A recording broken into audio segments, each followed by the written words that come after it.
போட்டித் தேர்வுக்கு படித்துக் கொண்டிருக்கும் அனைத்து மாணவ மாணவியர்களுக்கும் அன்பு வணக்கங்கள். தொடர்ந்து குரூப் 4 எக்ஸாம்க்கு படிச்சுட்டு இருக்கீங்க. நம்ம மூன் அகாடமில இருந்து இலக்கண வகுப்புகளை நடத்திருக்கோம். அடிப்படையில இருந்து பேசிக்ல இருந்து ஸ்டார்ட் பண்ணி கொண்டு போறோம். ஏன்னா நீங்க இலக்கணம் நல்லா ஃபுல் மார்க் எடுக்கிறதுக்கு திடீர்னு போய் 9th ஸ்டாண்டர்டோ 10th ஸ்டாண்டர்டோ நீங்க படிச்சீங்க அப்படின்னா உங்களுக்கு புரியாது.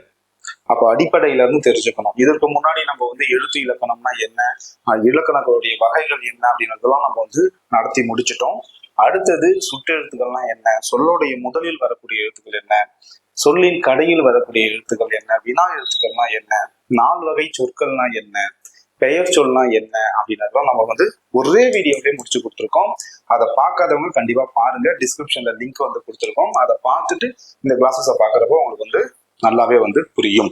இந்த வகுப்புல நம்ம என்ன பார்க்க போறோம் அப்படின்னா, குற்றியல் உகரம், குற்றியல் இகரம், குறுக்கங்கள், ஐகார குறுக்கம், ஔகார குறுக்கம், மகர குறுக்கம், ஆயுத குறுக்கங்கள், இதெல்லாம் என்ன, இதெல்லாம் கேட்கவே பயமா இருக்கு சார், கஷ்டமா இருக்கு, அண்டர்ஸ்டாண்ட் பண்ணிக்க முடியல அப்படின்னு சொல்றீங்க. கொஞ்சம் ஈஸி தான். ஆனா நீங்க அதை நல்லா அண்டர்ஸ்டாண்ட் பண்ணிக்கோங்க. திருப்பி உங்களுக்கு பாக்குறப்போ, திருப்பி கேட்கறப்போ, திருப்பி படிக்கிறப்போ கண்டிப்பா ஸ்டாண்டர்டா மைண்ட்ல பதிஞ்சிடும். சின்ன கான்செப்ட் தான்.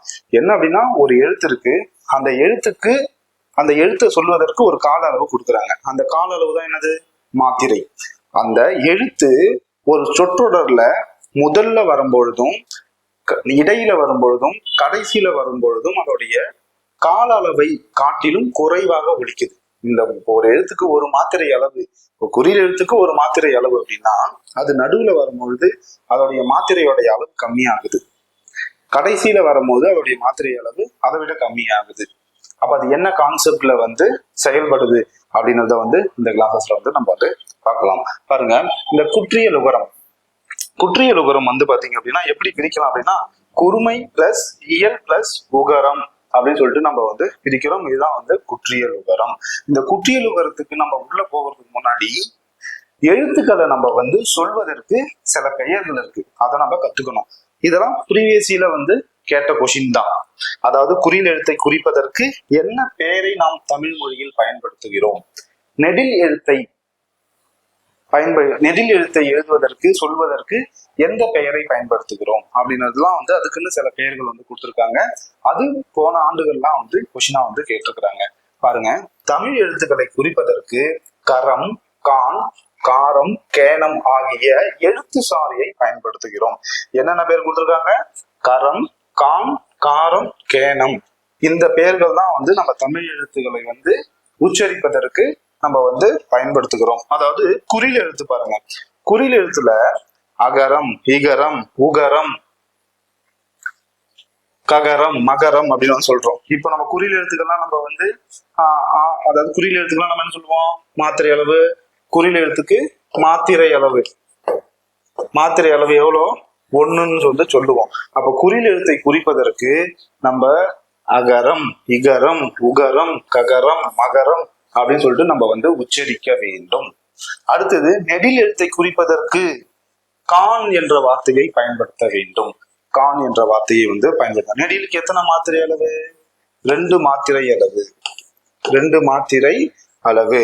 அதுதான் பாருங்க, ஐகான், ஔகான். அந்த கான் என்ற வார்த்தையை நம்ம பயன்படுத்த வேண்டும். அடுத்தது, குறில் நெடில் எழுத்துக்களை சேர்த்து குறிப்பதற்கு அதுக்கு பாத்தீங்க அப்படின்னா காரம், மகாரம், ஏகாரம், ஐகாரம், ஔகாரம் அப்படின்ற காரம் என்ற வார்த்தையை நம்ம பயன்படுத்த வேண்டும்.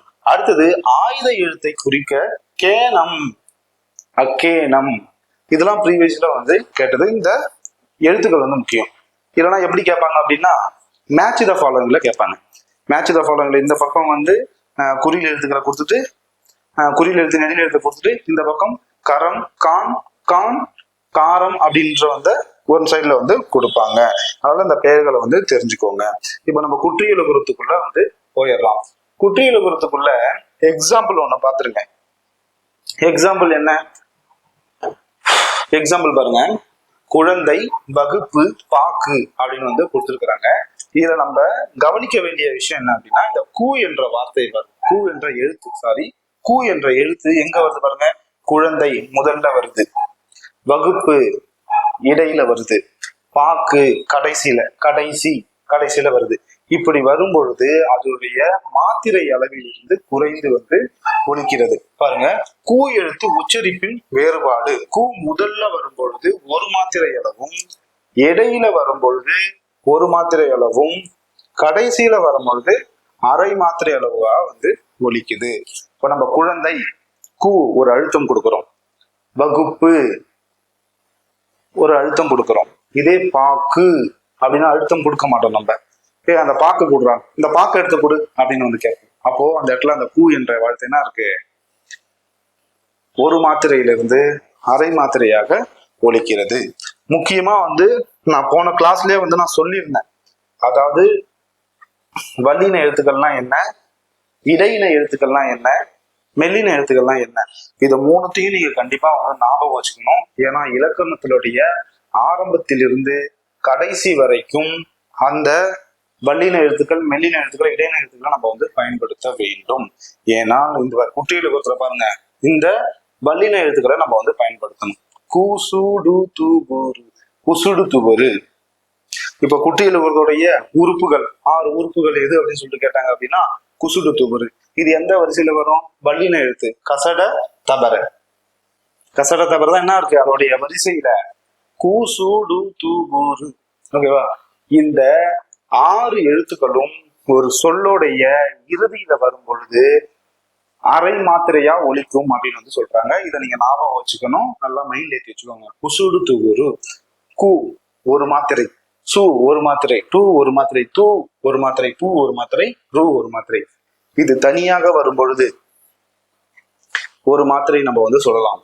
அதுவே நம்ம குற்றியலுகரத்துல வரும் பொழுது அரை மாத்திரையாக தான் வரும். அது எப்படின்றத பார்க்கலாம். பாருங்க, அதுதான் கீழே எக்ஸ்பிளனேஷன் நான் உங்களுக்கு கொடுத்துருப்பேன். நீங்க இதுக்காக போயிட்டு ஸ்கூல் புக் எல்லாம் பார்க்கணும்னு அவசியமே கிடையாது. அதுல என்ன இருக்கோ எல்லாத்தையுமே இந்த ஒரு வீடியோவை பார்த்துட்டு நீங்க ஃபுல்லா நோட்ஸ் எடுத்து வச்சுக்கிட்டாலே போதும். வேற எந்த ஒரு நோட்ஸுமே உங்களுக்கு தேவைப்படாது. இதுவே போதுமானது. இந்த குசுடு துபுரு பாருங்க, இந்த 6 வல்லின உகரங்களும் சொல்லின் இறுதியில் வரும்பொழுது ஒரு மாத்திரைக்கு பதிலாக அரை மாத்திரை அளவே ஒலிக்கும். இதுதான் குற்றியலுகரம். இவ்வாறு தனக்குரிய ஓசையில் இருந்து குறைந்து ஒலிக்கும் உகரம் குற்றியலுகரம். ஒரே கான்செப்ட், ஒரு எழுத்து இடையிலையும் கடைசியிலையும் வரும்பொழுது அவருடைய மாத்திரை அளவு கம்மியா ஒலிக்குது. இப்ப எடுத்துக்காட்டு பாருங்க. இப்ப எடுத்துக்காட்டு, இந்த குற்றியலுகரத்துக்கு எடுத்துக்காட்டு கொடுத்துருக்காங்க பாருங்க. காசு, எஃகு, பயிறு, பாட்டு, பந்து, சால்பு. இப்படி வரும்பொழுது இந்த கடைசியாக வரக்கூடிய குற்றியலுகர எழுத்து உங்களுக்கு ஒரு மாத்திரையிலிருந்து அரை மாத்திரையாக ஒலிக்கிறது. ஒரு மாத்திரையிலிருந்து அரை மாத்திரையாக ஒலிக்கு. இப்போ உதாரணமா காசு அப்படின்னா நம்ம சொல்லுவோம், காசு கொடுறா, அந்த காசை கொடுங்க அப்படின்னு. எஃகு அழுத்த மாட்டோம், அந்த பூ என்ற எழுத்தை நம்ம என்ன பண்ண மாட்டோம், அழுத்த மாட்டோம். அதே மாதிரி பயிறு, பாட்டு பாடுறானோ அப்போ அந்த டூ ஒரு மாத்திரையிலிருந்து அரை மாத்திரையா இதெல்லாம் நீங்க ஒர்க் அவுட் பண்ணி பாத்தீங்கன்னா உங்களுக்கு தெரியும். ரொம்ப டீப்பா தெரிஞ்சுக்கிட்டாலே போதுமானதா இருக்கும். அப்போ குற்றியலுகரத்துக்கு எடுத்துக்காட்டு, இந்த எழுத்து ஒரு சொல்லுல இந்த எழுத்துக்கள் 6 வந்துச்சு அப்படின்னா அதோடைய மாத்திரை அளவு ஒரு மாத்திரையிலிருந்து அரை மாத்திரையா ஒலிக்கும். அதுவே முற்றியலுகரம்னா என்ன அப்படின்னா, தனிக்குறில் எழுத்தை அடுத்து வரும் உகரம் ஒரு மாத்திரை அளவு முழுமையாக ஒலிக்கும். என்ன அப்படின்னா குழந்தைங்க வேணா சொல்லிடுறேன். இப்போ எடுத்துக்காட்டுங்க பாத்தீங்க, எடுத்துக்காட்டுங்க என்ன பண்ணீங்க, காசு, எஃகு, பயிறு, பாட்டு, பந்து, சால்பு அப்படின்னு பாத்துக்கணும். இது என்னது, ஒரு நெடில் எழுத்து. இது என்னது, இங்க ஒரு எழுத்து இருக்கு, இங்க ஆயுத எழுத்து இருக்கு, இங்க பயிர் இருக்கு, இங்க பாட்டு இருக்கு. இது பந்து, சால்பு. சால் அப்படின்னு சொல்லிட்டு பந்து அப்படின்னு சொல்லிட்டு முன்னாடி 2 எழுத்துக்கள் இருக்கு. அதுவே முற்றியலுகரத்துல ஒரே ஒரு எழுத்து தனித்து வரும், அதுதான் தனிக்குறில் வரும் பொழுது அதற்கு பக்கத்துல இந்த குசுடு துபுரு வந்துச்சு அப்படின்னா ஒரு மாத்திரையில ஒலிக்கும், அரை மாத்திரையில ஒலிக்காது. அததான் இங்க சொல்லி இருக்கிறாங்க. பாருங்க, முற்றியலுகரம் தனிக்குறில் எழுத்தை அடுத்து வரும் உகரம் ஒரு மாத்திரை அளவு முழுமையாக ஒலிக்கும். இங்க கீ பாயிண்ட் என்ன அப்படின்னா தனிக்குறில். இதைதான் நீங்க ஞாபகம் வச்சுக்கணும். இந்த தனிக்குறியில நீங்க ஞாபகம் வச்சுக்கிட்டீங்கன்னா உங்களுக்கு புரிஞ்சிடும். இங்க பாருங்க, எடுத்துக்காட்டு கொடுத்துருக்காங்களா? புகு, பசு, விடு, அது, வயிறு, மாவு, 7 அப்படின்னு வந்து கொடுத்துருக்குறாங்க. கூ என்பது என்னது? குற்றி எழுப்புற ஒரு எழுத்து. பூ என்பது என்னது? ஒரு தனிக்குறில். அது என்னது? தனிக்குறில். பசு, பா என்பது என்னது? ஒரு தனிக்குறில். அது பக்கத்துல நமக்கு வந்து குற்றி எழுப்புற எழுத்து வரும் பொழுது நமக்கு ஒரு மாத்திரை அளவு முழுமையாக வந்து ஒலிக்கும். சரி, ஓகே, இதெல்லாம் ஓகே சார். இந்த இடத்துல மா ஒண்ணு வருதே, மா ஒண்ணு வருதே. இந்த ஊ, இதுவும் என்னது? உகரம். ஆனா எதுல வராது?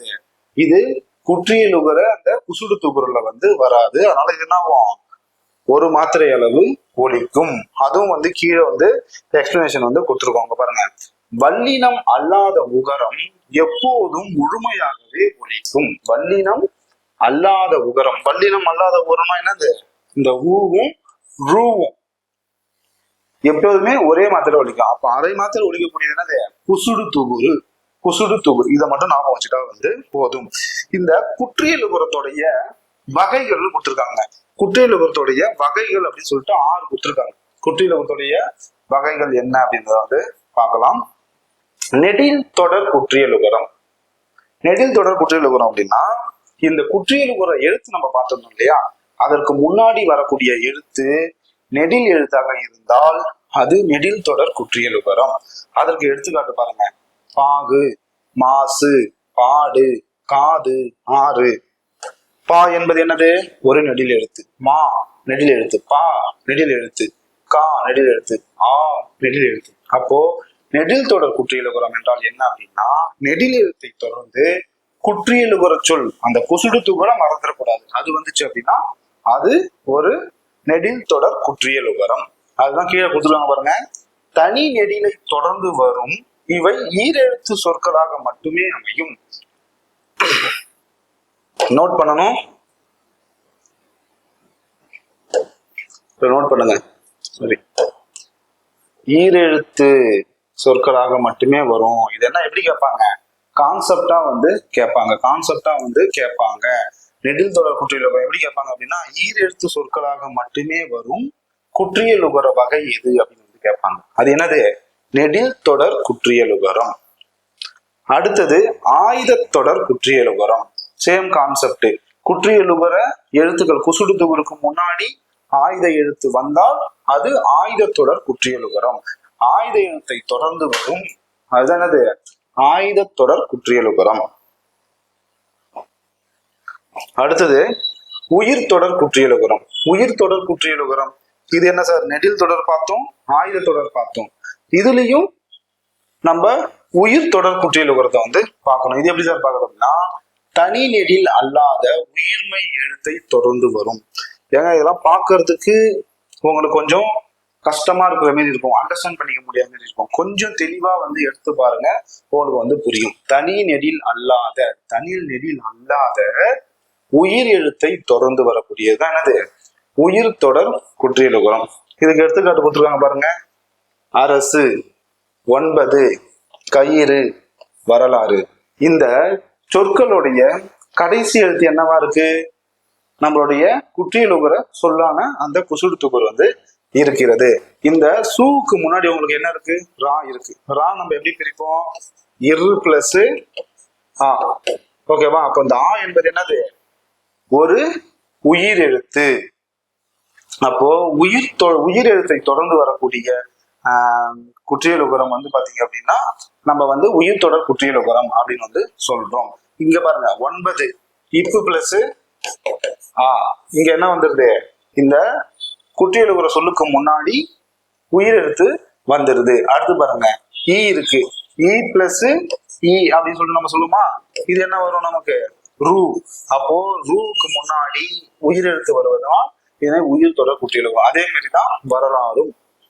இல்லு பிளஸ் ஆ. இல்லு பிளஸ் ஆ என்ன வரும் நமக்கு? லா வரும். அப்போ ஆ வருது முன்னாடி. அப்போ இது என்னது? உயிர் தொடர் குற்றியலுகரம்.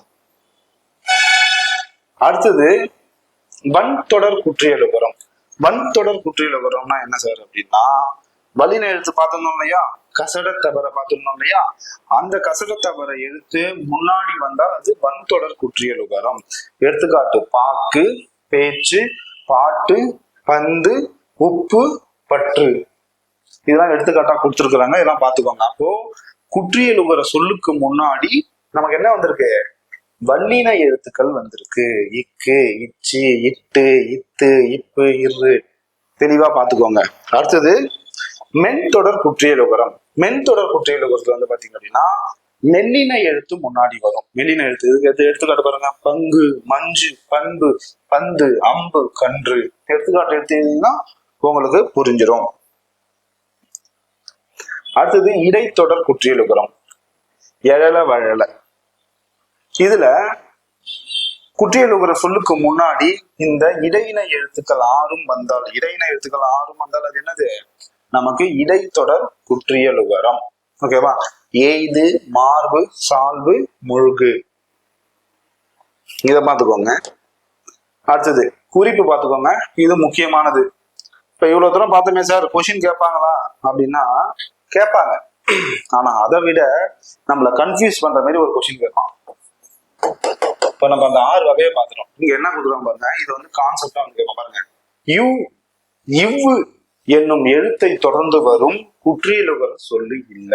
இவ்வு என்னும் இப்போ நம்ம வந்து இங்க பார்த்தோம். சாரி, ஒரு நிமிஷம் கவனிங்க. இங்க பாருங்க, இதுல வந்து நம்ம பார்த்தோம் இவ்வு இடையின எழுத்து என்ன வருது, இடையின எழுத்து ஈ, இவ்வு, இல்லை, இவ்வு, இழு, இல்லை. இதுல வரக்கூடிய எல்லாத்தையுமே நம்ம எடுத்துக்காட்டா பார்த்துட்டோம். ஆனால் இந்த இவ்வு இருக்கு பாத்தீங்களா, இந்த இவ்வை தொடர்ந்து வரக்கூடிய குற்றியலுகர சொல் வந்து இல்லை அப்படின்னு வந்து சொல்றாங்க. அப்போ நம்ம எக்ஸாம்ஸ் என்ன கேட்பாங்க, இத கேட்கறதுக்கு வாய்ப்பு வந்து இருக்கு. இவ் என்னும் எழுத்தை தொடர்ந்து வரும் குற்றியலுகர சொற்கள் இல்லை. அடுத்து பாருங்க, மேலும் சு, டு, ரு ஆகியவகை இறுதியாக அமையும் இடைத்தொடர் குற்றியலுகரம் சொல்லுகளும் இல்லை. சு, டு, ரு ஆகியவை இறுதியாக அமையும் இடைத்தொடர் குற்றியலுகரம் சொல்லல. அப்போ இடைத்தொடர் குற்றியலுகரத்துல நம்ம எல்லா எழுத்துமே வந்து வருது. ஆனா இதற்கு முன்னாடி இடை தொடர் குற்றியலுகர சொல் வந்து இல்ல அப்படின்றது வந்து இருக்குது. இதையும் தெளிவா வந்து பார்த்துக்கோங்க. அடுத்தது குற்றியலிகரம். இவ்வளவு நேரம் நம்ம என்ன பார்த்தோம், குற்றியலுகரம் பார்த்தோம். குற்றியலுகரத்துக்கு முக்கியமானது என்னது, குசுடு துபுரு. அதுக்கு 6 வகைகள் வந்து கொடுத்துருந்தாங்க, அதெல்லாம் பார்த்துட்டோம். ஓகேவா? அவ்வளவுதான், முடிஞ்சிடுச்சு. இது நீங்க தெரிஞ்சிட்டாலே உங்களுக்கு புணர்ச்சி உள்ள போறப்போ குற்றியலுகர புணர்ச்சி, முற்றியலுகர புணர்ச்சி அப்படின்னா உங்களுக்கு நிறைய வந்து தெரிய வரும். இப்போ குற்றியலிகரம், இந்த குற்றியலிகரமும் வந்து ஈஸி தான். எடுத்த பாயிண்டே உங்களுக்கு ஒரு பிளஸான பாயிண்ட். இந்த குற்றியலிகரம் தற்போது உரைநடை வழக்கில் இல்லை. இந்த குற்றியலுகர சொல் என்னது, தற்போது உரைநடை வழக்கில் இல்லை, இலக்கியங்களில் மட்டுமே உள்ளது. குற்றியலுகர சொல் என்னது, இலக்கியங்கள்ல மட்டுமே வந்து உள்ளது. இதை எப்படி பிரிக்கிறாங்க பாருங்க. அதை வந்து நம்ம என்ன பண்ணிருந்தோம், உகரம் அப்படின்னு பிரிச்சிருந்தோம். இதை பாருங்க, குறுமை பிளஸ் இயல் பிளஸ் இகரம், குற்றியலிகரம் அப்படின்னு நம்ம வந்து பிரிச்சிருக்கோம். இது என்ன கான்செப்ட் அப்படின்னா, அதுல வந்து நம்ம என்ன பார்த்திருந்தோம், குற்றியலுகரத்துல என்ன பார்த்தோம்னா, ஒரு எழுத்து இருக்கு, அதோடைய மாத்திரை அளவு வந்து மாறி மாறி வரும். அந்த எழுத்து உள்ள வரும்போது அதோடைய மாத்திரை அளவு வந்து கம்மியாகுது அப்படின்னு வந்து பார்த்திருந்தோம். இதுல என்ன ஆகுது அப்படின்னா, ஒரு எழுத்துக்கு பக்கத்துல இன்னொரு எழுத்து வந்துச்சு அப்படின்னா அது ரெண்டுமே மிக்ஸ் ஆகுறப்போ அதோடைய மாத்திரை அளவு கம்மியாகுது. அவ்வளவுதான். இப்போ ஒரு எழுத்து இருக்கு அப்படின்னா அந்த எழுத்துக்கு பக்கத்துல, இப்போ உதாரணமா இப்போ வந்து கீ எழுத்து இருக்கிறது, அது பக்கத்துல எகர வரிசை வந்தால் அது ரெண்டுமே வந்து இணைஞ்சு கீயா வந்து மாறும். அப்படி மாறும் பொழுது அது ஒரு மாத்திரையில் ஒலிக்காமல் அரை மாத்திரையில் ஒலிக்கிறது. நான் சொல்றது உங்களுக்கு புரியும் நினைக்கிறேன். இதை பாத்தீங்கன்னா இன்னும் உங்களுக்கு தெளிவா வந்து புரியும். பாருங்க, வரகு யாது, வரகு யாது அப்படின்னு வந்து நம்ம வந்து உள்ள வச்சிடறேன். இதுக்கு எக்ஸாம்பிள் வந்து கொடுத்துருக்காங்க பாருங்க. வரகு பிளஸ் யாது சேர்த்து விரைவாக ஒலித்து பாருங்கள் அப்படின்றாங்க. இதை நம்ம சேர்த்து ஒலித்து படிக்கிறப்ப என்ன ஆகும் அப்படின்னா வரகியாது. இதை நம்ம சேர்த்து படிக்கிறப்ப எப்படி ப்ரொனவுன்ஸ் ஆகும், வரகியாது அப்படின்னு வந்து ஆகும். அப்போ இந்த கூ என்பது என்னது, குற்றியலுகர ஒரு எழுத்து, குற்றியலுகர ஒரு எழுத்து. இந்த கூ என்ன ஆகுது அப்படின்னா இந்த யாவோடு சேரும் பொழுது கீயாக மாறுகிறது. இந்த கூ என்னவாகிறது? எகர வரிசை. இந்த யாவுடன் சேரும் பொழுது கீயாக மாறுகிறது. இந்த கீயாக மாறும் பொழுது இதோடைய மாத்திரை அளவு 1ல இருந்து அரை மாத்திரையாக ஒலிக்கிறது. அவ்வளவுதான் கான்செப்ட். இதேதான் கொடுத்துருப்பாங்க. சார் அப்ப வேற எழுத்து ஏதாச்சும் வந்தா அது மாறுமா அப்படின்னா கிடையாது. இந்த எகர வரிசை வந்தால் மட்டும்தான், அதாவது குற்றியலுகர சொல்லுக்கு அடுத்தபடியாக எகர வரிசை வந்தால் மட்டும் அது இணைந்து குற்றிய லிகரமாக மாறுகிறது. அப்பொழுது அந்த மாத்திரையுடைய அளவு ஒரு மாத்திரை அளவிலிருந்து அரை மாத்திரையாக ஒலிக்கிறது. இதுதான் உங்களுக்கு கீழேயும் ஸ்டேட்மெண்டா கொடுத்துருக்கேன் பாருங்க. கீழே கொடுத்திருக்கிறேன். இவ்வாறு ஒலிக்கும் பொழுது ஒரு மாத்திரை அளவில் ஒலிக்காமல் அரை மாத்திரை அளவில் குறுகி ஒலிக்கும் இகரம் குற்றியலுகரம் அப்படின்னு சொல்றோம் நம்ம. ஓகேங்களா? இந்த குற்றிய லிகரம் அது நம்ம 6 வகைகள் பார்த்தோம். குற்றிய லுகரம் 6 வகைகள் பார்த்தோம். இந்த குற்றிய லிகரம் 2 வகைகள், 2 இடத்துல மட்டும்தான் இது வருது. அந்த 2 இடம் என்ன அப்படின்னு பாருங்க. இந்த குற்றிய லிகரம் 2 இடங்கள்ல மட்டுமே வரும். இடம் 1 பாருங்க. இடம் 1 ஃபர்ஸ்ட் எங்க வருது அப்படின்னா, நான் முன்னாடியே சொல்லிட்டேன், அதுதான் உங்களுக்கு மறுபடியும் சொல்றேன். குற்றியலுகர சொற்களை தொடர்ந்து எகரத்தை முதல் எழுத்தாக கொண்ட சொற்கள் வரும் பொழுது குற்றியலுகரத்தில் உள்ள உகரம் இகரமாக மாறுது. குற்றியலுகர சொல்ல அந்த கூ என்னவாகுது? இகரமாக மாறுது. அப்படி மாறும் பொழுது அவ்வாறு மாறும் பொழுது இகரம் ஒரு மாத்திரை அளவில் இருந்து அரை மாத்திரை அளவாக குறைந்து ஒலிக்கிறது. இதுதான் நான் உங்களுக்கு இந்த பேராகிராஃபா கொடுத்திருக்கேன். இதுக்கு எடுத்துக்காட்டு இங்க கீழே இருக்கு பாருங்க. 4 எடுத்துக்காட்டு கொடுத்திருக்கேன். ஓகேங்களா? இந்த எடுத்துக்காட்டு நான் எக்ஸ்பிளைன் பண்றேன் பாருங்க. என்ன கொடுத்துருக்காங்க? கொக்கு பிளஸ் யாது. கொக்கு பிளஸ் யாது. இங்க என்ன வந்திருக்கு? குற்றியலுகர எழுத்து கூ வந்திருக்கு. பக்கத்துல என்ன வந்திருக்கு? எகரம் வந்திருக்கு. நம்ம சொல்ல சார் எகரம் நம்ம சொல்லியிருந்தோம் பாத்தீங்களா? குறில் எழுத்தை குறிப்பதற்கு நம்ம என்ன பண்ணோம்? கரம் அப்படின்னு சொல்லியிருந்தோம் இல்லையா? அதுதான் எகரம். இந்த எகரம் வந்ததுக்கு அப்புறம் இது என்ன ஆகுது அப்படின்னா, இக்கு பிளஸ் ஊ நம்ம என்ன சொல்றோம்? நம்ம கூ அப்படின்றோம். அப்ப இக்கு பிளஸ் ஈ என்ன ஆகுது அப்படின்னா கீயாக மாறுகிறது. இவ்வாறு மாறும் பொழுது அது அரை மாத்திரையாக ஒலிக்கிறது. தோப்பு பிளஸ் யாது. இந்த பூ குற்றியலுகர பூ இங்க எகரம் வரும்பொழுது இது ரெண்டும் இணையும் பொழுது என்ன ஆகுது? பீயாக மாறுகிறது. தோப்பியாது. இதான் கான்செப்ட், இதான் ரூல்.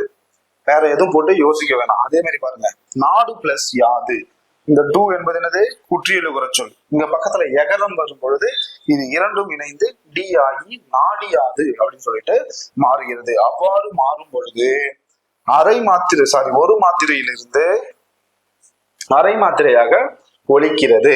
அடுத்த எடுத்துக்காட்டு எனப்படுவது யாது. இங்க தூ இது என்னது?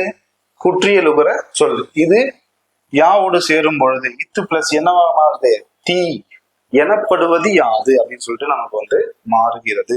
ஓகேவா? அவ்வளவுதான். இந்த ஒரு கான்செப்ட் தான். அப்போ குற்றியலுகரம்னா என்ன அப்படின்னா, குற்றியலுகர சொல் வரும் பொழுது அதற்கு அருகாமையில் எகர வரிசை வரும். எகரம் வந்தால் இது ரெண்டும் இணையும் பொழுது உங்களுக்கு இகரமாக மாறுகிறது. குற்றியல் இகரமாக மாறுகிறது.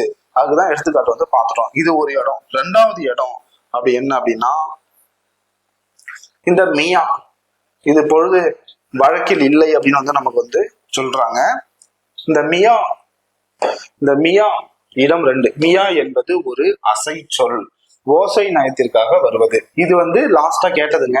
லாஸ்டா ப்ரீவியஸ்ல கேட்டது.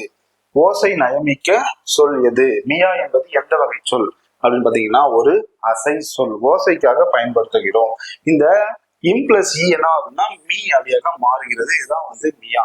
இது சொற்களில் இடம்பெறும் பொழுது தனக்குரிய மாத்திரை அளவில் இருந்து குறைந்து ஒலிக்கிறது. Same concept. இதுக்கு எடுத்துக்காட்டு கேள்மியா, கேன்மியா, செல்மியா. சாரி, கேல் பிளஸ் மியா கேன்மியாக மாறுகிறது. செல் பிளஸ் மியா சென்மியாக மாறுகிறது. இதுதான் கான்செப்ட். அப்போ இங்க என்னவா மாறுகிறது அப்படின்னா, இந்த இல்லு இன்னாக மாறுகிறது. இந்த இல்லு இன்னாக மாறுகிறது. இதுதான் குற்றிய லிகரம். குற்றிய லுகரம் பார்த்தாச்சு. குற்றிய லிகரமும் அதை நம்ம வந்து பார்த்து முடிச்சாச்சு. இதுல இருந்து உங்களுக்கு ஒரு கொஷின்ஸ் வந்து கொடுத்துருக்கேன், கீழே கமெண்ட்ஸ்ல வந்து சொல்லுங்க. கீழே கமெண்ட்ஸ்ல வந்து சொல்லுங்க, பொருந்தாத சொல் எது? பொருந்தாத சொல் எது? பசு, விடு, ஆறு, கரு. இதுக்கு ஆன்சர் பண்ணுங்க. ரெண்டாவது கொஸ்டினுக்கு ஆன்சர் பண்ணுங்க. பாக்கு, பஞ்சு, பாட்டு, பத்து. இதுக்கு ஆன்சர் பண்ணுங்க. அடுத்தது ஆறு, மாசு, பாகு, அது. இதுல எது டிஃப்ரெண்டா இருக்கு அதை ஆன்சர் பண்ணுங்க. அரசு, எய்து, மொழுகு, மார்பு. இது ஆன்சர் பண்ணுங்க. பண்பு, பஞ்சு, கண்டு, எஃகு. இதுக்கு ஆன்சர் பண்ணுங்க. இதுக்கெல்லாம் நீங்க கரெக்டா ஆன்சர் பண்ணிட்டீங்க அப்படின்னா இந்த குற்றியலுகரமும் குற்றியலிகரமும் உங்களுக்கு சிறப்பாக புரிந்து விட்டது என்பது பொருளாகும். கரெக்டா நீங்க ஆன்சர் பண்ணுங்க. நான் ஆன்சரை பார்த்துட்டு உங்களுக்கு ரிப்ளை பண்ணுவேன். அடுத்தது 4 வகை குறுக்கங்கள். 4 வகை குறுக்கங்கள். இந்த 4 வகை குறுக்கங்கள்ல வந்து நம்ம வந்து பார்க்கக்கூடிய என்னன்னா ஐகார குறுக்கம், ஔகார குறுக்கம், மகர குறுக்கம், ஆயுத குறுக்கம். ஓகேவா? போன கான்செப்ட்ல என்ன பார்த்தோமோ அதே கான்செப்ட் தான். இதுல என்ன கொடுத்துருக்காங்க பாருங்க, ஒவ்வொரு எழுத்தும் அதை ஒலிப்பதற்கு உரிய கால அளவு உண்டு. இதை மாத்திரை என்பர். நம்ம சொல்றோம் இல்லையா, மாத்திரைன்னா அந்த கால அளவு வச்சு நம்ம மாத்திரையா வந்து சொல்றோம். இதுல சில எழுத்துக்கள் சில இடங்களில் வரும் பொழுது, சில எழுத்துக்கள் சில இடங்களில் வரும் பொழுது அதற்குரிய மாத்திரை அளவில் இருந்து குறைவாக ஒலிக்கிறது. அதான் வந்து கொடுத்துருக்காங்க. சில எழுத்துக்கள் சில இடங்களில் தமக்குரிய கால அளவை விட குறைவாக ஒலிக்கும். இதுதான் குறுக்கம். குறுக்கம்னா என்ன அப்படின்னு கேட்டாங்கன்னா சிம்பிளா முடிச்சிடணும். ஒவ்வொரு எழுத்துக்கும் ஒவ்வொரு மாத்திரை அளவு உண்டு. சில எழுத்துக்கள் சில இடங்களில் வரும் பொழுது அவருடைய மாத்திரை அளவிலிருந்து குறைந்து ஒலிக்கிறது. வேற ஒண்ணும் கிடையாது. பாருங்க, இந்த குறுக்கங்களுடைய 4 வகை குறுக்கங்கள் என்னது? ஐகார குறுக்கம், ஔகார குறுக்கம், மகர குறுக்கம், ஆயுத குறுக்கம். இந்த 4 குறுக்கங்கள் வந்து இருக்கு. இதுவா கூட கேட்பாங்க, குறுக்கங்கள் எத்தனை வகை? ஓகேங்களா? 4 வகைகளா வந்து இருக்கு. சரி, ஃபர்ஸ்ட் ஐகார குறுக்கம் வந்து பார்க்கலாம். ஐகார குறுக்கம்னா என்ன அப்படின்னா, ஐ 2 மாத்திரை அந்த வரிசையில் வரக்கூடியது பாருங்க. கை, பை, லை, டை, நை, இது எல்லாமே என்ன ஆகுது அப்படின்னா 2 மாத்திரை அளவா வந்து வருது. இது தனித்து வரும் பொழுது மட்டும் 2 மாத்திரையாக ஒலிக்கிறது. சொற்களில் சேர்ந்து வரும் பொழுது அவருடைய மாத்திரையோடைய அளவு குறைகிறது. அதான் கொடுத்துருக்காங்க. ஏன்னா இந்த ஐகார எழுத்து தனித்து வரும் இடங்களில் 2 மாத்திரை அளவில் ஒலிக்கும். தனியா நம்ம படிக்கிறப்போ 2 மாத்திரையா வந்து ஒலிக்கும். அதுவே சொற்கள்ல வரும்போது அதோடைய மாத்திரை அளவிலிருந்து கம்மியாகி வந்து ஒலிக்கும். அதான் எடுத்துக்காட்டு வந்து கொடுத்துருக்காங்க பாருங்க. எடுத்துக்காட்டு பாருங்க, வையகம், சமையல், பறவை அப்படின்னு கொடுத்துருக்காங்க. இங்க வையகம் சொல்லோடைய முதல்ல வருது. சமையல், மை சொல்லோடைய நடுவுல வருது. பறவை சொல்லோடைய கடைசியில வருது. அப்படி வரும் பொழுது இந்த மாத்திரை அளவு என்ன ஆகுது பாருங்க. ஐகார சொல்லில் இடையில் கடையில் வரும் பொழுது 1 மாத்திரை அளவில் ஒலிக்கும். அப்ப ஐகார சொல் என்ன ஆகுது அப்படின்னா, முதல்ல வரும்போது சொல்லில் முதலில் வரும் பொழுது, சொல்லோடைய முதலில் வரும் பொழுது 2 மாத்திரை அளவில் இருக்கக்கூடியது 1.5 மாத்திரையா ஒலிக்கிறது. அதுவே சொல்லோடைய நடுவிலும் கடைசியிலும் வரும் பொழுது 1 மாத்திரை அளவில் ஒலிக்கும். இதுதான் ஐகார குறுக்கம். அப்ப ஐகார குறுக்கம் அந்த கை, நை, டை, லை, தை, பை இந்த மாதிரி வார்த்தைகள் எது வந்தாலும், இப்போ தையல்னு நான் எழுதுறேன், தையல்னு நான் எழுதுறேன். அப்படி எழுதுறப்போ இந்த தை என்பது என்ன இருக்கு, தனியா சொல்லும் போது 2 மாத்திரை, சொல்லோடைய முதல்ல வரும் பொழுது 1.5 மாத்திரையா வந்து ஒலிக்கிறது. அதாங்க வந்து கொடுத்துருக்காங்க. ஐகாரம் சொல் இடையில் கடையில் வரும் பொழுது, நடுவுலையும் சமையல்ல நடுவுல வந்திருக்கு பாருங்க, பறவையில லாஸ்டா வந்திருக்கு பாருங்க, அப்படி வரும் பொழுது அவருடைய மாத்திரை அளவு என்ன இருக்கு, 1 மாத்திரை அளவாக ஒலிக்கிறது. இதுதான் வந்து ஐகார குறுக்கம். அடுத்தது ஔகார குறுக்கம் பாருங்க.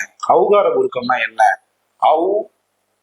வௌ என ஔகார எழுத்து தனித்து வரும் இடங்களில் தனக்குரிய 2 மாத்திரை அளவில் முழுமையாக ஒலிக்கும். அது தனியா வந்தாலே என்ன இருக்கும், 1 மாத்திரைனா 1 மாத்திரை, 2 மாத்திரைனா 2 மாத்திரை. எந்த எழுத்து தனியாக வந்தாலும் அதற்குரிய மாத்திரை அளவு வந்து ஒலிக்கும். அதுவே சொற்களில் வரும்பொழுது அவருடைய மாத்திரை அளவு குறைவாகிறது. பாருங்க, ஔவையார், வௌவால் என இந்த சொற்களில் முதலில் வரும் பொழுது 1.5 மாத்திரை அளவுல வந்து ஒலிக்கும்.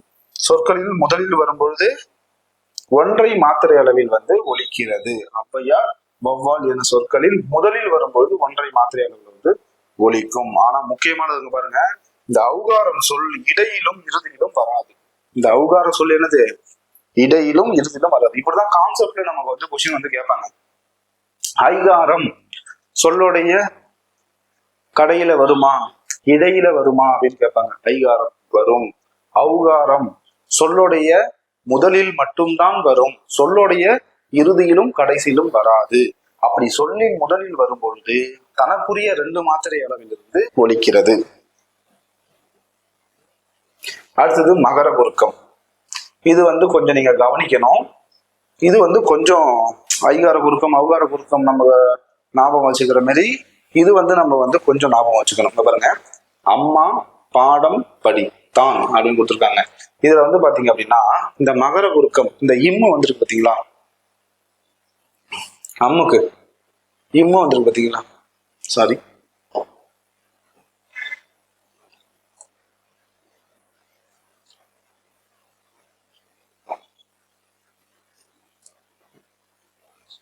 சரி பாருங்க, சாரி, மகர குறுக்கம். இந்த மகர குறுக்கம் வந்து பாத்தீங்க அப்படின்னா தனக்குரிய அரை மாத்திரை அளவில் வந்து ஒலிக்கும்.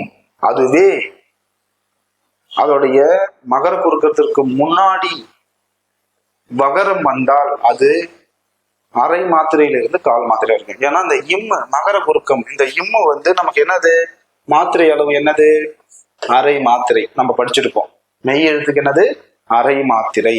இப்படி வரும் பொழுது இப்போ அம்மா பாடம் படித்தான், இதுல வரும் பொழுது அரை மாத்திரையாக ஒலிக்கும்.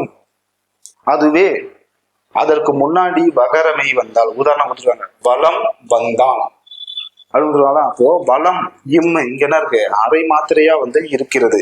அப்போ அதோடைய அடுத்த சொல் வகர எழுத்தில் ஆரம்பிக்கும் பொழுது அது என்னவாகுது அப்படின்னா அரை மாத்திரையிலிருந்து கால் மாத்திரையாக மாறிடும். அப்ப இங்க நம்ம ஞாபகம் வச்சுக்க வேண்டியது என்னது, மகர குறுக்கத்துல என்ன ஞாபகம் வச்சுக்கணும் அப்படின்னா, மகர எழுத்து வரும் பொழுது அதனை தொடர்ந்து வகர எழுத்து வா வந்தால் அதோடைய மாத்திரை அளவு அரை மாத்திரையிலிருந்து கால் மாத்திரையாக ஒலிக்கும். அதான் கொடுத்துருக்காங்க. மகரமெய் எழுத்தை தொடர்ந்து வகர எழுத்து வந்தால் மகரமெய் அரை மாத்திரையிலிருந்து கால் மாத்திரையாக ஒலிக்கும். அரை மாத்திரையிலிருந்து கால் மாத்திரையாக வந்து ஒலிக்கும். அதுக்கப்புறம் இன்னொரு ரூல்ஸும் வந்து இருக்கு பாருங்க.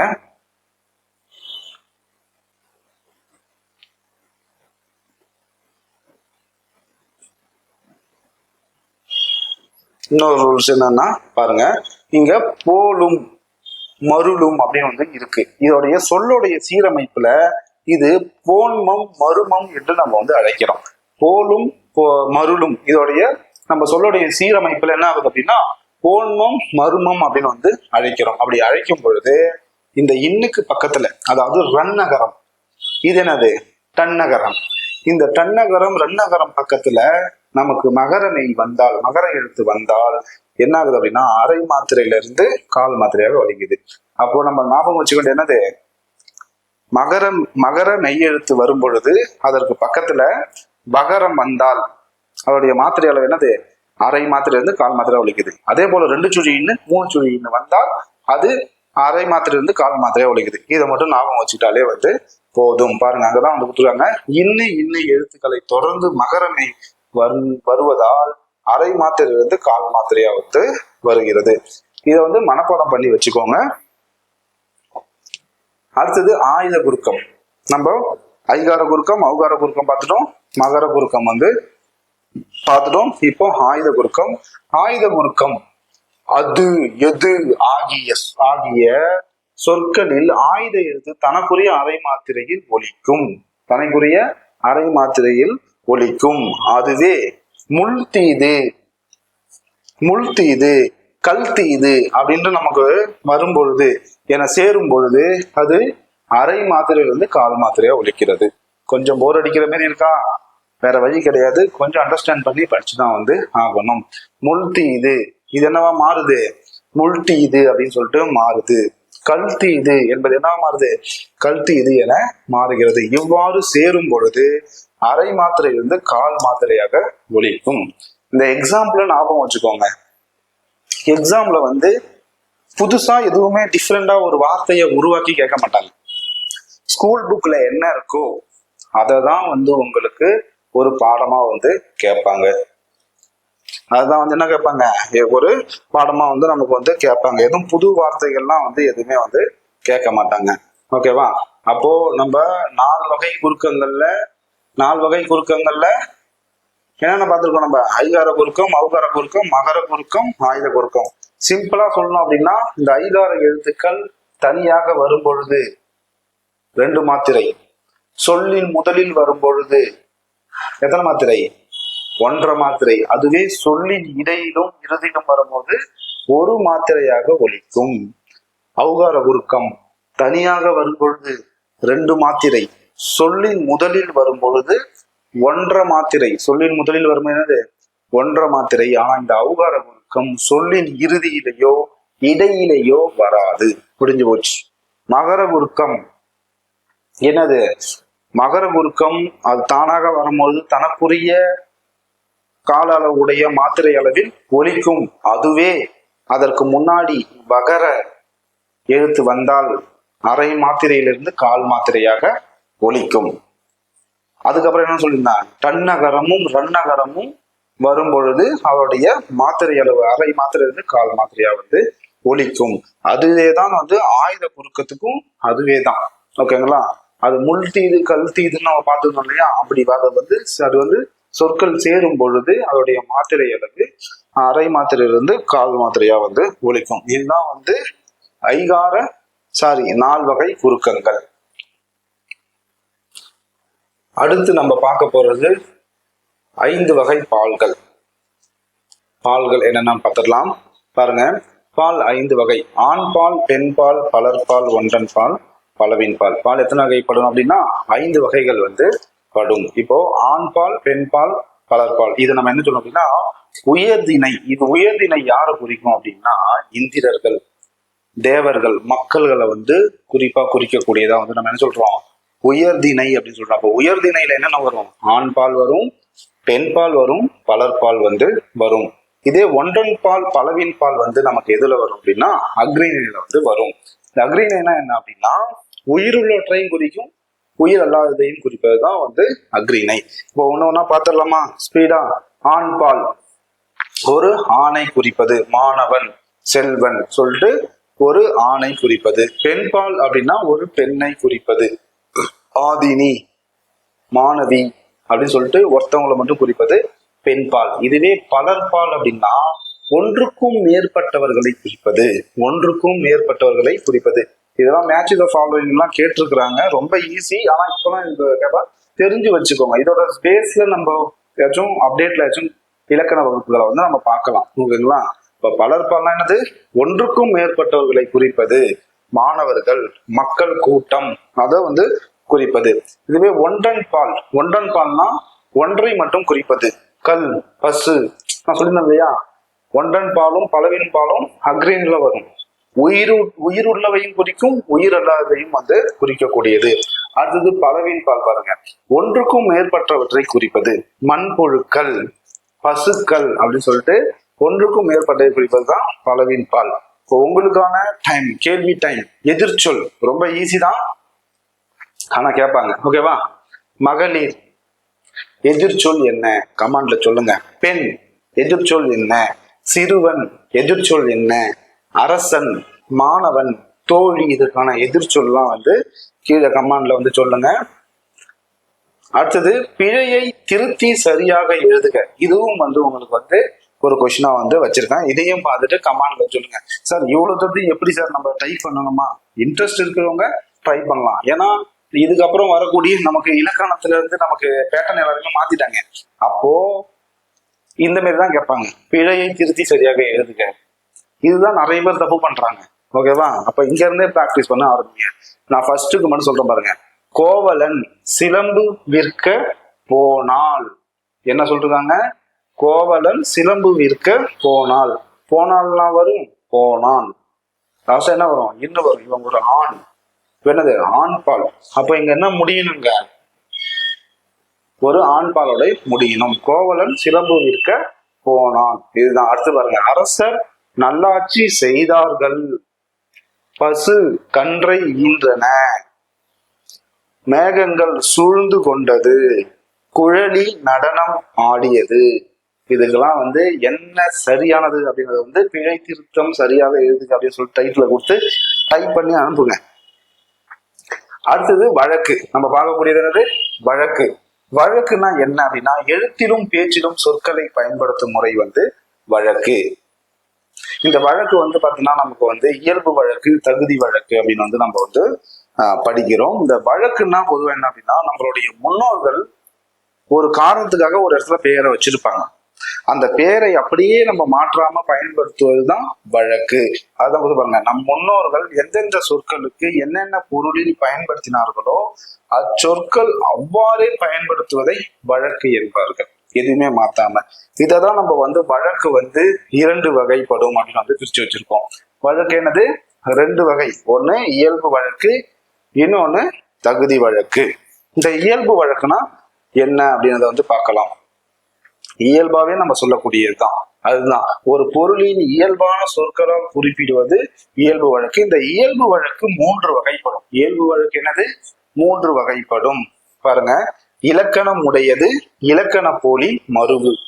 எனது இலக்கணம் உடையது, இலக்கண போலி, மருவு. அப்போ இலக்கணம் உடையது அப்படின்னா ஒரு இலக்கணத்தோடையே இருக்கக்கூடியது. இலக்கண போலினா இலக்கணம் சொல்லு மாதிரியே இருக்கும், ஆனா பொருள் ரெண்டுமே ஒண்ணுதான், ஆனா எழுத்துக்கள் மாறும். அதுதான் இலக்கண போலி. மருவு அப்படின்னா திரிஞ்சு வர்றது, இதுதான் மருவு. இதையும் நான் வச்சுக்கணும். இதுவும் நமக்கு எக்ஸாம் பாயிண்ட் ஆஃப்ல கேட்கலாம். இலக்கண போலி பாருங்க, இலக்கணம் உடையது. ஃபர்ஸ்ட் என்னது? இலக்கணம் உடையது பாருங்க. எடுத்துக்காட்டு, நிலம், மரம், வான், எழுது. இலக்கண நெறி மாறாமல் முறையாக சொல்லு நம்ம எழுதுறோம். இப்ப நம்ம மாணவன் எழுதுறோம், ஓகேவா? இப்ப அருள்னு எழுதுறோம், மணல்னு எழுதுறோம். இதெல்லாம் என்னது?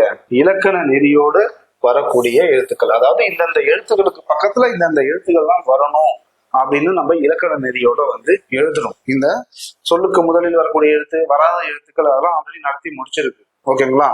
சோ அதனால இதை பாத்துக்கோங்க. நம்ம அடுத்தது பாக்குறது என்னது? இலக்கண போலி. இங்க நம்ம பார்க்கக்கூடியது என்னது? இலக்கண போலி. இங்க இருந்தா கொஸ்டின் கேட்பாங்க. இயல்பு வழக்கு மூணு வகைப்படும். இலக்கணம் உடையது, இலக்கண போலி, மருவு. அடுத்து இலக்கண போலி பாருங்க. இலக்கண போலி பாருங்க, இலக்கண முறைப்படி அமையாவிட்டினும் இலக்கணம் உடவை போலவே ஏற்றுக்கொள்ளப்படும் சொற்கள் இலக்கண போலி அப்படி நம்ம சொல்றோம். அப்போ இலக்கணம் போலயே இருக்கும், ஆனா அது இலக்கண போலி அப்படி சொல்றாங்க. இதுக்கு எடுத்துக்காட்டு பாருங்க. எடுத்துக்காட்டு கொடுத்துருக்காங்க. இது என்ன சொல்றாங்க பாருங்க. இலக்கண போலி பெரும்பாலும் சொற்களின் முன்பின் பகுதிகளில் இடம் மாறி வரும். அதாவது முன்னாடி இருக்க சொல்லு பின்னாடி போகும், பின்னாடி இருக்க சொல்லு முன்னாடி வரும். அதுதான் இலக்கண போலி. இதற்கு இன்னொரு பெயர் இருக்கு. இன்னொரு பெயர் என்ன அப்படின்னா முன் பின்ன தொக்க போலி. முன் பின்ன தொக்க போலி. இங்க எடுத்துக்காட்டு கொடுத்துருக்காங்க பாருங்க. இந்த எடுத்துக்காட்டுலாம் பாத்துக்கோங்க. மேட்ச் த ஃபாலோயிங்ல கேட்பாங்க. இந்த எடுத்துக்காட்டுகள்லாம் என்னது? மேட்ச் த ஃபாலோயிங்ல நமக்கு கேட்பாங்க.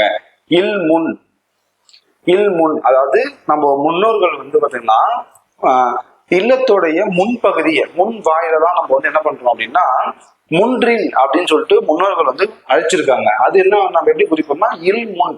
இதுதான் என்ன ஆகுது அப்படின்னா இல் முன் அப்படின்னு சொல்லிட்டு மாறுது. நம்ம முன்னோர்கள் அப்படிதான் அழைச்சிருக்காங்க. இந்த எக்ஸாம்பிள் பாருங்க, இது நல்லா புரியும். இங்க பாருங்க, இது இலக்கணம் உடையது. கிளை நுனி, அது நம்ம எப்படி சொல்றோம்? நுனி கிளை அப்படின்னு சொல்லிட்டு மாற்றோம். இது எடுத்துக்காட்டு இலக்கண போலிக்கு. புறநகர், இது என்ன மாறுது? நகர்புற. கால்வாய், வாய்க்கால். சதை, தசை, சதை. கடைக்கண், கண்கடை. இது எல்லாமே என்னது? பொருள் ஒன்றுதான். பொருள் இது எல்லாத்துக்குமே என்னது? பொருள் ஒன்றுதான். ஆனால் அதோடைய முன்ன எழுத்துக்களும் பின் எழுத்துக்களும் மாறி வருவதனால இதுக்கு இன்னொரு பேர் என்ன வச்சிருக்காங்க? முன்பின் தொக்க போலி அப்படின்னு வச்சிருக்கிறாங்க. அப்ப என்னது? இலக்கண முறைப்படி அமையாவிடினும் இலக்கணம் உடையவை போலவே ஏற்றுக்கொள்ளப்படும் சொற்கள் இலக்கண போலி. இலக்கண போலி பெரும்பாலும் சொற்களின் முன்பின் பகுதிகள் இடம் மாறி வரும். அவ்வளவுதான், ஞாபகம் வச்சுக்கலாம். இதுக்கு எக்ஸாம்பிள் தான் நம்ம என்ன பார்த்தோம்? இல்முன், கிளை நுனி, நுனி கிளை. புறநகர், நகர்ப்புற. கால்வாய், வாய்க்கால். தசை, சதை, கடை, கண், கண் கடை, இதை மட்டும் நீங்க வந்து ஞாபகம் வச்சுக்கோங்க. அடுத்து பாருங்க, வாயில். வாயில் என்பது என்னவா மாறுது அப்படின்னா வாசல்னு மாறுது. இது ஆரம்பத்துல நம்ம எப்படி சொல்லிருக்காங்க அப்படின்னா இல்வாய் அப்படின்னு சொல்லிருக்காங்க. இல்லத்துக்கு நுழையும் வழி இல்வாய், இல்லத்தின் வாய் என குறிப்பிட வேண்டும். அது காலப்போக்கில் என்ன ஆகுது, வாயில்னு மாறி வாசல்னு மாறிடுச்சு. அப்படியேதான் அந்த வாசல்னு மாறுறதுதான் நம்ம என்ன சொல்றோம், மருவு அப்படின்னு சொல்றோம். திரிஞ்சு மாறுது பாருங்க. ஆனால் இதனை வாயில் என அழைக்கிறோம். வாயில் எனும் சொல்லை பேச்சு வழக்கில் வாசல் என அழைக்கிறோம். இந்த வாயில் இருந்தா நம்ம பேச்சு வழக்குல பேசி பேசி அதை நம்ம வாசல்னு அழைக்கிறோம். அவ்வாறு வாசல் என்று நம்ம வந்து அழைக்கும் பொழுது அதற்கு பெயர் தான் என்னது, மருவு. அதுக்கு பேர் தான் என்னது, மருவு. ஓகேவா? அப்ப மருவு பார்த்துடலாமா? இலக்கண நெறியில் இருந்து பிறந்து சிதைந்து வழங்கும் சொற்கள் மருவு. என்ன கொடுக்குறாங்க, இலக்கண நெறியிலிருந்து பிறந்து சிதைந்து வழங்கும் சொற்கள் மருவு ஆகும். எடுத்துக்காட்டு பாருங்க, தஞ்சாவூர், தஞ்சைன்னு சொல்றோம். திருநெல்வேலி, நெல்லை அப்படின்னு சொல்றோம். கோயம்புத்தூர், கோவை. இது மாரி வந்து நமக்கு சிதைந்து வந்த சொற்களை தான் நம்ம என்ன சொல்றோம், மருவு சொற்கள் அப்படின்னு வந்து சொல்றோம். ஓகேங்களா? அப்போ இதுல நம்ம வழக்கு என்னது, நம்மளுடைய முன்னோர்கள் ஒவ்வொரு சொற்களுக்கும் ஒவ்வொரு சொற்களுக்கும் ஒவ்வொரு பொருள்களுக்கும் ஒரு பெயர்கள் வந்து வச்சிருக்கிறாங்க. அதை நம்ம அப்படியே மாத்தாம அப்படியே பயன்படுத்துறோம் பார்த்தீங்களா, அதுதான் வழக்கு. இந்த வழக்கை 2 வகை பிரிக்கிறாங்க. ஒண்ணு தகுதி வழக்கு, இன்னொன்னு இயல்பு வழக்கு. இந்த இயல்பு வழக்குல தான் நம்ம 3ஆ வந்து பிரிக்கிறோம். இயல்பு வழக்கு 3: இலக்கணம் உடையது, இலக்கண போலி, மருவு. இலக்கண போலினா என்னது, முன்பின் எழுத்துக்கள் மாறி வருகிறது. இதற்கு இன்னொரு பெயர் என்னது, முன்பின் தொக்க போலி. மருவு அப்படின்னா என்ன, நமக்கு எழுத்துக்கள் சிதைந்து வருவது. காலப்போக்குல பேச்சு வழக்குல நம்ம பேசி பேசி அது மாறி வருவது தான் நம்ம என்னது, மருவு அப்படின்னு வந்து சொல்றோம். தஞ்சை, தஞ்சாவூர், கோயம்புத்தூர், கோவைன்னு சொல்றோம். திருநெல்வேலி, நெல்லை, திருச்சிராப்பள்ளி, திருச்சி. ஓகேங்களா? அடுத்தது நம்ம பார்க்கக்கூடியது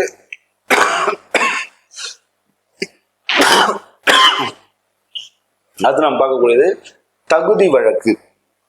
தகுதி வழக்கும் நம்ம என்ன பண்ணோம் அப்படின்னா ஒரு 3 வகையா வந்து பிரிப்போம். தகுதி வழக்கும் என்ன பண்ணுவோம், நம்ம 3 வகைகளா வந்து சொல்லுவோம். சரி, தகுதி வழக்குனா என்ன அப்படின்னா பாருங்க, பிறரிடம் சொல்ல தகுதியற்ற சொற்களுக்கு தகுதியான வேற சொற்களை வந்து ஒரு நம்ம பேசும்பொழுது ஒரு சில வார்த்தைகள் வந்து நாகரிகமா இருக்காது. அந்த நாகரிகம் கருதி நாகரிகமான வார்த்தைகளை வந்து பேசக்கூடியதுதான் தகுதி வழக்கு. இந்த தகுதி வழக்கு நமக்கு 3 வகை இருக்கு. என்ன அப்படின்னா இடர், கரடக்கல், மங்களம், குழுவு குறி. இது 3 தான் வந்து தகுதி வழக்குல வந்து வரும். சரி, இந்த இடர் கடற்கல் அப்படின்னா என்ன அப்படின்னு பாருங்க, பிறரிடம் வெளிப்படையாக சொல்லத்தகாத சொற்களை தகுதியுடன் வேறு சொற்களாக கூறுவது. அது என்ன, ஒரே வார்த்தையில உங்களுக்கு புரியணும் அப்படின்னா நாகரிகம் கருதி மறைமுகமாக குறிப்பிடுதல் இடக்கடற்கல். இதுக்கு எடுத்துக்காட்டு பாருங்க, கால் கழுவி வந்தான் அப்படின்னு சொல்றாங்க. குழந்தை வெளியே போய்விட்டது, ஒன்றுக்கு போய் வந்தேன். ஓகேங்களா? இதை நம்ம நாகரிகம் கருதி அப்படி சொல்லாம இப்படி வந்து நம்ம வந்து பயன்படுத்துறோம். கால் கழுவி வந்தோம்.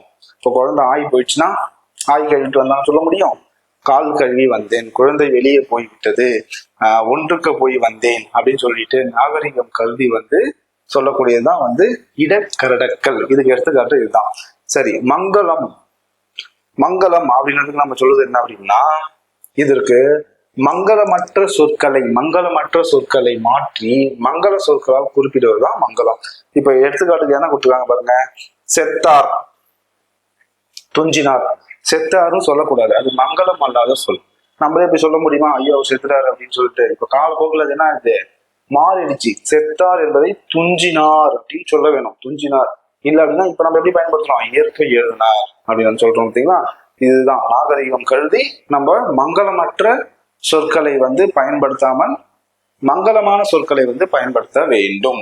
இதுக்கு எடுத்துக்காட்டு வந்து கொடுத்துருக்காங்க பாருங்க, ஓலைன்னு சொல்லக்கூடாது, திருமுகம் அப்படின்னு சொல்லணும்.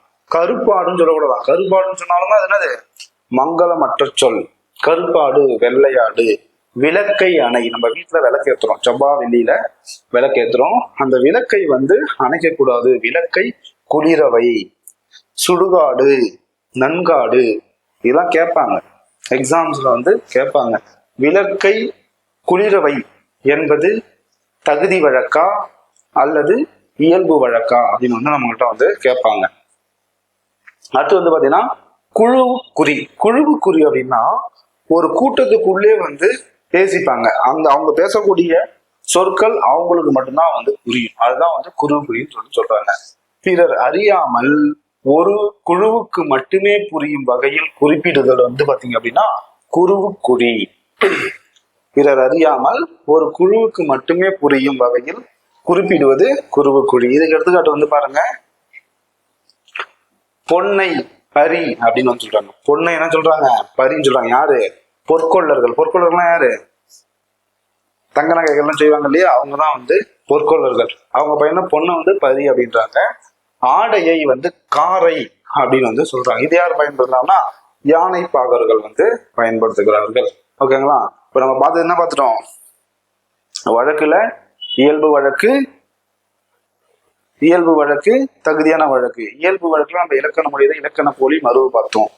தகுதி வழக்குல வந்து இடக்கடறக்கல் மங்களம் மருவு வந்து பார்த்து முடிச்சிட்டோம். அடுத்து நம்ம பார்க்க போறது போலி. போலி போலி என்றால் என்ன அப்படின்னு பாத்தீங்க அப்படின்னா, ஒரு சொல்லின் முதல் இடை இறுதி இயல்பாக இருக்க வேண்டிய ஒரு எழுத்திற்கு பதிலாக வேறு ஒரு எழுத்து இடம் பெற்று அதே பொருளை தருவதுதான் போலி. ஓகேங்களா? எழுத்துக்கள் மாறினாலும் பொருள் ஒன்றே அதான் சொல்ல வராங்க. பாருங்க, இதுக்கு எக்ஸாம்பிள் பாருங்க. அறம் செய்ய விரும்பு சொன்னது யாரு? ஔவையார். அரண் வலியுறுத்துதல் திருக்குறள்ல வந்து சொல்லிருக்காங்க. அப்போ இங்க அறமும் அரண் ரெண்டுமே வந்து பொருள் ஒண்ணுதான், ஆனா அதோடைய எழுத்துக்கள் மட்டும் மாறுது. இதுதான் வந்து போலி அப்படின்னு வந்து சொல்றோம். ஒரு எழுத்து மாறியுள்ளது, ஆனால் பொருள் மாறவில்லை. பொருள் மாறவில்லை. போலி 3 வகைப்படும். போலி என்னது? 3 வகைப்படும். முதற் போலி, இடைப்போலி, கடைப்போலி. ஓகேங்களா? இப்ப இந்த முதல் போலினா என்ன அப்படின்னு பாருங்க. முதல் போலி அப்படின்னா முதல் எழுத்து மட்டும் மாறும். முதல் எழுத்து மட்டும் மாறும். பசல், பைசல் பொருள் ஒன்றுதான். மைஞ்சு, மையல் பொருள் ஒன்றுதான். ஓகேங்களா? முதல்ல மாறக்கூடியது நம்ம முதல் போலி அப்படின்னு சொல்றோம். முதல் எழுத்து மாறினாலும் பொருள் மாறவில்லை. அடுத்தது இடைப்போலி. இடைப்போலி பார்க்க ஈஸியா தான் இருக்கும். ஒரு எக்ஸாம்பிள்ஸ் கொடுத்து நமக்கு ஆன்சர் பண்ணணும்னா கன்ஃபியூஸ் தெரிஞ்சிருக்கும், ஆனா பட் வந்து ஏதோ ஒரு கேர்லெஸ் மிஸ்டேக் வந்து பண்ணிடுவோம். ஓகேங்களா? இடைப்போலி பாருங்க. அமைச்சு, அமைச்சு, இளஞ்சி, இளைஞ்சி, அரையர், அரையர். இப்ப இடையில் எழுத்து மாறினாலும் பொருள் மாறவில்லை. இங்க மா வருது, இங்க மை வருது, இங்க லா வருது, இங்க லை வருது, இங்க ரா வருது, இங்க ரை வந்து வருது இடையில, ஆனா பொருள் வந்து மாறவில்லை. கடைப்போலி. ஆனா இதுக்கு ஒரு ரூல்ஸ் இருக்கு. அந்த ரூல்ஸ் என்னன்னு நான் சொல்றேன் நான். கடைப்போலி பாருங்க. அகம், அகன், நிலம், நிலன், முகம், முகன், பந்தல், பந்தர், சாம்பல், சாம்பார். கடைசி எழுத்துக்கள் மட்டும் மாறுது பாருங்க. அகம், அகன், நிலம், நிலன் எல்லாமே வந்து ஒரே பொருளை வந்து குறிக்கக்கூடியது. இறுதி எழுத்து மாறினாலும் பொருள் மாறுவதில்லை. இதுதான் வந்து முதற்போலி, இடைப்போலி, கடைப்போலி. குறிப்பு ஒன்று இருக்கிறது. அந்த குறிப்பு என்ன அப்படின்றத வந்து பாருங்க. ஓகேங்களா? அக்ரிணை பெயர்களில் இறுதியில் நிற்கும் மகர எழுத்திற்கு பதிலாக நகர எழுத்து வரும். லகர எழுத்திற்கு பதிலாக ரகர எழுத்து வரும். சார் இம்மாதிரம் ஈஸியா இருந்துச்சு, அதெல்லாம் கேட்க மாட்டான், இதான் கேட்பான் எக்ஸாம். ஏன்னா இது நம்மள கன்ஃபியூஸ் பண்ற மாதிரி இருக்கு பாத்தீங்களா? டஃபா செட் பண்ணா எடுத்து வந்து கேட்பான். அக்ரிணைனா என்னது பார்த்தோம் நம்ம? ஒன்றன் பால் பலவின் பால் அப்படின்னு சொல்லிட்டு வந்து பார்த்துருந்தோம். அதாவது உயிர் இல்லாததையும் குறிக்கும், உயிர் உள்ளதையும் வந்து குறிக்கக்கூடியதான் வந்து அக்ரிணை. இந்த அக்ரிணை பெயர்கள்ல இறுதியில நிற்கக்கூடிய மகர எழுத்திற்கு பதிலாக நகரம் வரும், லகர எழுத்திற்கு பதிலாக ரகரம் வரும். இதுதான் வந்து முக்கிய கான்செப்ட். இது எக்ஸாம்பிள்ல வந்து பாருங்க. மகரம், மாவுக்கு பதிலாக என்ன வந்திருக்கு? நகரம் வந்திருக்கு. அடுத்த எக்ஸாம்பிள் மகரம், இதுக்கு பதில் நகர எழுத்து வந்து வந்திருக்கு. இங்க பாருங்க, லகர எழுத்துக்கு பதிலாக ரகர எழுத்து வந்து வந்திருக்கு. இதுதான் வந்து எக்ஸாம்பிள்ஸ் வந்து கொடுத்திருக்கிறாங்க. அக்ரிணை பெயர்களின் இறுதியில் நிற்கும் மகர எழுத்திற்கு பதிலாக நகர எழுத்து வரும், லகர எழுத்திற்கு பதிலாக ரகர எழுத்து வரும். அடுத்தது முற்றுப்போலி. முற்றுப்போலின்னா முதல் போலி பார்த்தோம், இடைப்போலி பார்த்தோம், கடைப்போலி பார்த்தோம். இப்ப முற்றுப்போலி அப்படின்னா எல்லா எழுத்துமே வந்து மாறும், ஆனா பொருள் ஒன்றுதான். 5 5 பாருங்க, 5 5 அனைத்து எழுத்துக்களும் வேறுபாடு அடைந்தாலும் பொருள் வந்து மாறுவதில்லை. அதுதான் வந்து கொடுத்துருக்காங்க. இங்க வந்து கொடுத்துருக்கு பாருங்க. உங்களுக்கு எக்ஸாம்பிள்ஸ் இதுக்கு வந்து ஆன்சர் பண்ணுங்க. பந்தர் இது முதல் போலியா? மைஞ்சு இது என்ன போலி? 5 அரையர் இதெல்லாம் என்னென்ன போலி வகைகள் அப்படின்றத வந்து கீழே வந்து கமாண்ட்ல வந்து சொல்லுங்க. இது நீங்க கமாண்ட் கரெக்டா ஆன்சர் பண்ணீங்கன்னா உங்களுக்கு புரிஞ்சிருக்குன்னு அர்த்தம். புரியல அப்படின்னா மறுபடியும் ஒரு வாட்டி வந்து கேளுங்க. அடுத்தது நம்ம பார்க்கக்கூடியது ரொம்ப முக்கியமானது. ஒரு தொடரில் 3 பகுதிகள் எழுவாய், பயனிலை, செய்படு பொருள். இதுதான் முக்கியம். கன்ஃபியூஸ் ஆவீங்க, ரொம்ப முக்கியம். இது வரைக்கும் பார்த்தது முக்கியத்தை விட இது வந்து ரொம்ப முக்கியம். எழுவாய், பயனிலை, செய்படு பொருள். ஓகேங்களா? சரி, ஃபர்ஸ்ட் வந்து இதுக்கு எழுவாய்க்கு ஒரு கீ பாயிண்ட், பயனிலைக்கு ஒரு கீ பாயிண்ட், செய்படு பொருளுக்கு ஒரு கீ பாயிண்ட். இதை நீங்க ஞாபகம் வச்சுக்கிட்டாலே வந்து போதும். சரி, எழுவாய் பார்த்துடலாமா? பாருங்க, ஒரு தொடரில் யார், எது, எவை என்னும் வினாக்களுக்கு விடையாக அமைவது எழுவாய். என்னது பாயிண்ட்? யார், எது, எவை எனும் வினாக்களுக்கு விடையாக அமைவது எழுவாய். இதுக்கு எக்ஸாம்பிள் பாருங்க. இப்ப பாருங்க, நீலன் பாடத்தை படித்தான். நீலன் பாடத்தை படித்தான். நமக்கு என்ன கேட்டிருக்காங்க? யார், எது, எவை. இப்போ நீலனா நான் மறைச்சுக்கிறேன். இப்ப இங்க என்ன இருக்கு? பாடத்தை படித்தான். யார் படித்தார்?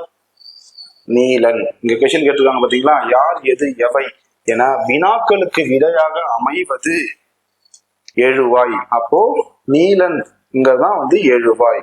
இங்க பாருங்க, பாரி யார், பாரி யார். இங்க நான் இப்ப வந்து பாரியை மறைச்சிடுறேன். யாருன்னு கொஸ்டின் மார்க், அங்க யாருன்னு இருக்கு. அப்ப யாரு?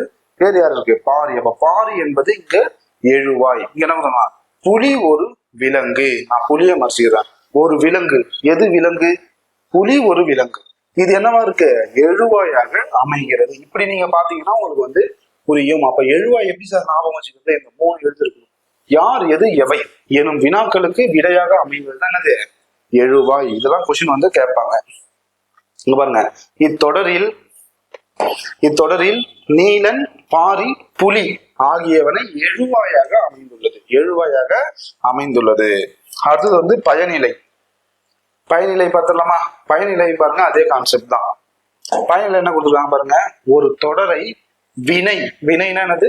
ஒரு செயல். வினா, பெயர் ஏதேனும் ஒன்றை கொண்டு முடித்து வைப்பது பயனிலை. ஏதாவது ஒன்றை கொண்டு முடித்து வைப்பது பயனிலை. எக்ஸாம்பிள் பார்த்துடலாமா? கீ பாயிண்ட ஞாபகம் வச்சுக்கோங்க. ஓகேங்களா? கரிகாலன் கல்லணையை கட்டினான். கரிகாலன் கல்லணையை வந்து கட்டினான். அப்போ இங்க ஒரு வினையா எது இருக்கு? கரிகாலன் கல்லணையை கட்டினான். அப்போ கட்டினான் என்பதுதான் இந்த இடத்துல என்னது? ஒரு பயனிலையா வந்து இருக்குது. பாருங்க, கரிகாலன் யார், கரிகாலன் யார். இது என்னதுல வரும்? நமக்கு ஒரு வினையில வந்து வரும், ஒரு பெயரா வந்து வரும். அப்ப வரும் பொழுது இங்க யார் என்பது உங்களுக்கு பயனிலையா வந்து வருகிறது. கரிகாலன் ஒரு மன்னன். அது கரிகாலன் ஒரு மன்னன்.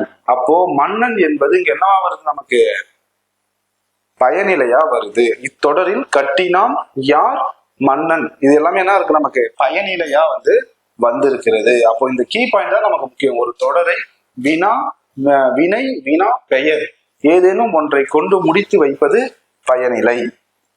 அடுத்தது வந்து பாத்தீங்கன்னா செய்படு பொருள்.